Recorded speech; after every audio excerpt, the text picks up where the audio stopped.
Michael Shellenberger joins us now. Great to have you back.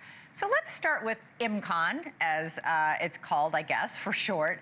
Matthew Brown made a compelling case that the government's been collecting these videos and photos of UFOs for a long time, but we've seen those videos and photos too. What's the difference between what MCON is doing and what we're all watching? Yeah, well, hey, it's great to be with you. I think it's exciting because you now have whistleblowers come forward about this program. I had reported on it before and had multiple sources confirm the existence of this program.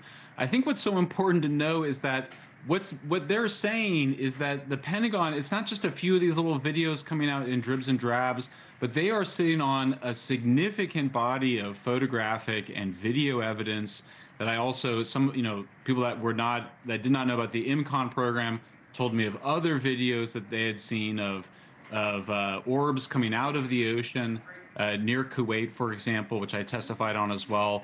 There is, I think everybody agrees, there's a huge amount of information that the Pentagon is sitting on, the intelligence community as well as sitting on it, that hasn't been released. And so it's not even the case that this shouldn't be very controversial. I mean, this is what these documents look like. The redactions are outrageous. I mean, you see, it says, what are the possible explanations? This is, by the way, the UAP task force. What are the explanations? And it blacks out two potential explanations.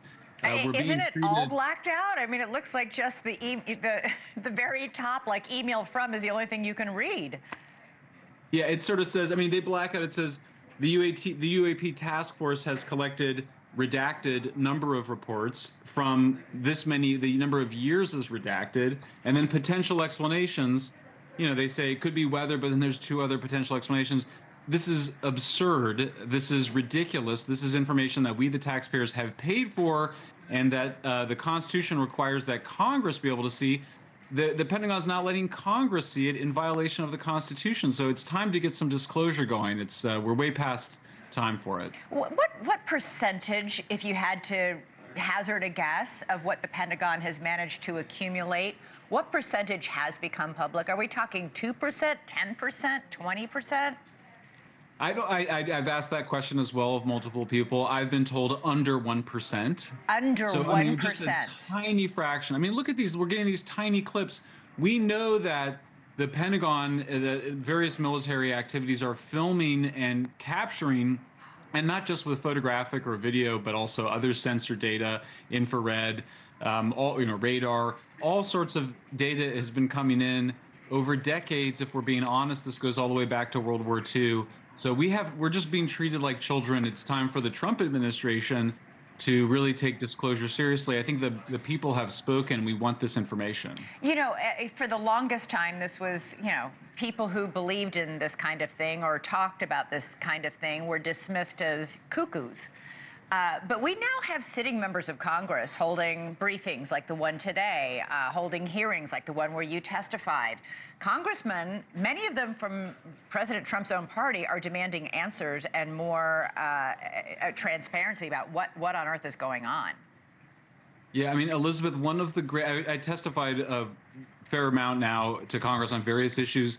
The great pleasure of testifying on UAP disclosure is how bipartisan it is. The members of the committee, Republicans, Democrats, who normally are at each other's throats on every other thing that we testify on, in great agreement that they want transparency. I mean, you looked at the hearing that you just showed, that video, the room is full of people. When you testify on this, the people are turned away. There's so many people that want to get into the hearing room. That's not how it usually is on 95% of the other issues that Congress hears about. I think the people have spoken. We've got some pretty high expectations. We haven't seen the Trump administration deliver on those expectations yet.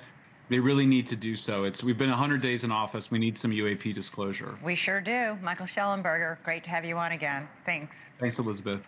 Thank you for watching. Subscribe below and download our NewsNation app right now on your phone, and you will get fact-based, unbiased news for all Americans.